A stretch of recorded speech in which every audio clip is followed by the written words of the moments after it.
Dr. Ladányi Erzsébet vagyok, a Magyar Nefrológiai Társaság elnöke. Minden évben a nemzetközi vesetársaságok és vesealapítványok elhatározása alapján március 2.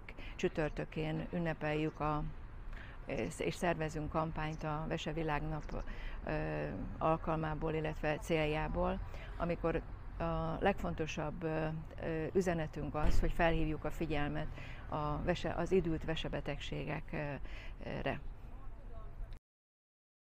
A CKD az angolul egy angol rövidítés, a krónikus kidney disease-nek a rövidítése, ami idült vesebetegséget jelent, krónikus vesebetegséget jelent. Az egyik legfontosabb okozati tényező a cukorbetegség. Azt lehet mondani, hogy az idült vesebetegségek hátterében több mint 40%-ban a diabétesz áll, ezentúl a magas vérnyomás betegség, és vannak egyéb olyan betegségek is, amelyek idült vesebajt okoznak, például a kontrollálatlan fájdalomcsillapítóknak a szedése, különböző gyulladásos kórképek, vesekövesség, örökletes betegségek, ezek mind-mind okozhatnak idült vesebajt, vesebetegséget. Diagnosztizálni a vesebetegséget nagyon egyszerűen lehet. Két tulajdonképpen rutinvizsgálatnak számító laboratóriumi vizsgálat már elegendő ahhoz, hogy felhívja a figyelmét részben a kezelő orvosnak, részben pedig magának a betegnek is, hogy felmerül a gyanú a vesebetegség vonatkozásában.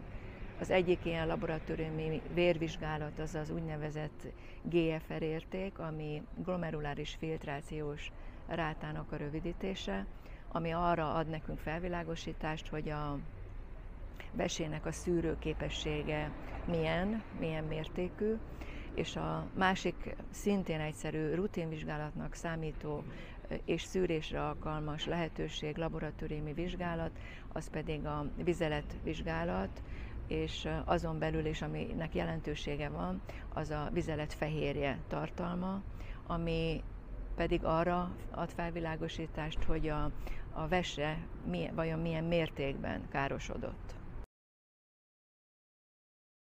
Sok szövődmény kíséri az idült vesebetegséget, és ezek közül a legfontosabb a szív- és érrendszeri betegségek, az úgynevezett kardiovaszkuláris betegségek. Itt konkrétan arra gondolok, hogy például az infarktusnak a megjelenése, szívelégtelenség, alsó végtagi érszűkület, és nem utolsó sorban a stroke.